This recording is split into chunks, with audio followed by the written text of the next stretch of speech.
Assalamualaikum warahmatullahi wabarakatuh. Tuan-tuan, perempuan yang dihormati lagi dimuliakan, Allah Subhanahu wa taala mensyariatkan orang yang mengerjakan haji tamattu', orang yang mengerjakan haji qiran dikenakan dam. Damnya ialah menyembelih seekor kambing ataupun seekor kibas ataupun 1/7 bahagian unta.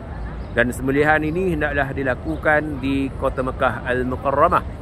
Tuan-tuan, puan muslimin, muslimat rahmat dimuliakan, antara hikmah Allah Ta'ala memerintahkan orang yang mengerjakan haji tamattu' dan juga qiran menyembelih dam, tanda keadilan Allah Ta'ala, tanda kasih sayang Allah Subhanahu wa Ta'ala. Kena ingat, sembelihan dam itu bukan kerana dosa, tidak. Tanda keadilan Allah Subhanahu wa Ta'ala, di mana orang yang mengerjakan haji ifrad tidak dikenakan dam sebab diukur kesulitan yang mereka lalui setelah berniat ihram haji. Mereka kena jaga larangan ihram yang lama sebelum berangkat ke Arafah, sebelum bermabit ke Muzdalifah, sebelum mereka melontar dan juga bergunting atau bersyukur bagi menghasilkan tahlul awal.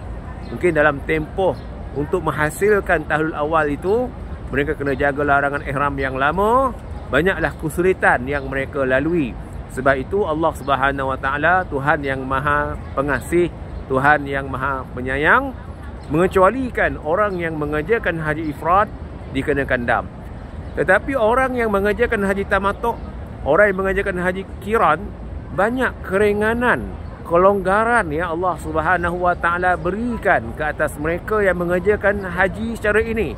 Tanda kasih sayang, rahmat Allah kepada para tetamunya. Muslimin, muslimat rahmat lagi kan. Jadi sebagai tanda bersyukur di atas keringanan setelah selesai mengerjakan umrah, sementara menunggu berangkat ke Arafah berniat haji, jemaah haji tamattu' tidak lagi terikat dengan larangan ihram 13 perkara.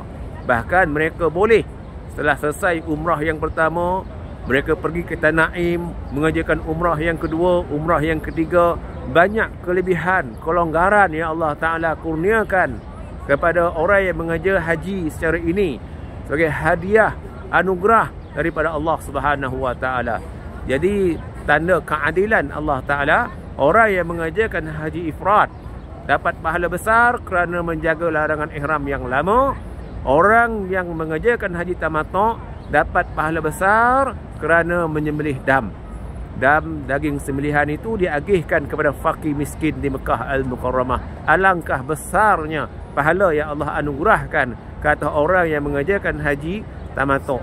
Demikian juga orang yang mengerjakan haji qiran, mereka sangat ringan. Pekerjaan hajinya automatik menjadi pekerjaan umrah. Jadi oleh kerana itulah, dengan keringanan itu Allah Ta'ala perintahkan juga mereka membayar dam sebagai tanda syukur kepadanya. Sekadar itu saja perkongsian saya.